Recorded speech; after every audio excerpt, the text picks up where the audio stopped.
আপনাদের যখনই কোনো নন বেলেবল সেকশনে কোনো মামলা হয়, পুলিশ কেস হোক অন্যভাবে কোর্ট কেস থেকেও হতে পারে, বাংলায় যাকে বলে জামিন অযোগ্য ধারায় যদি কোনো মামলা হয়ে থাকে, তাতে বেলের ক্ষেত্রে কিন্তু জজ সাহেব কিন্তু কয়েকটা জিনিস সার্কামস্ট্যান্সিয়াল এভিডেন্স হিসেবে কয়েকটা জিনিস দেখে এবং তারপরে কিন্তু বেলটা উনি রুজু করেন, মানে বেলটা উনি দেন যাকে বলে।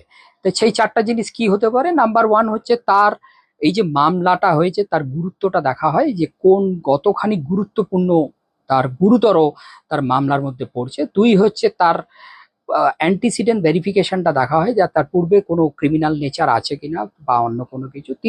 তিন নম্বর দেখে যে সেই আসামিকে বেল দিলে পালিয়ে যাওয়ার একটা চান্স থাকে নাকি। আর চার নম্বর দেখে সামাজিকভাবে খুব ইনফ্লুয়েন্সেবল হলে সে কি করে, তার জামিনে থাকলে তার সমস্ত সাক্ষী প্রমাণ নষ্ট করে, লোপাট করে। তাহলে এই সমস্ত পরিপ্রেক্ষিতগুলো বিচার করে কিন্তু জজ সাহেব তার বেলটা দেন।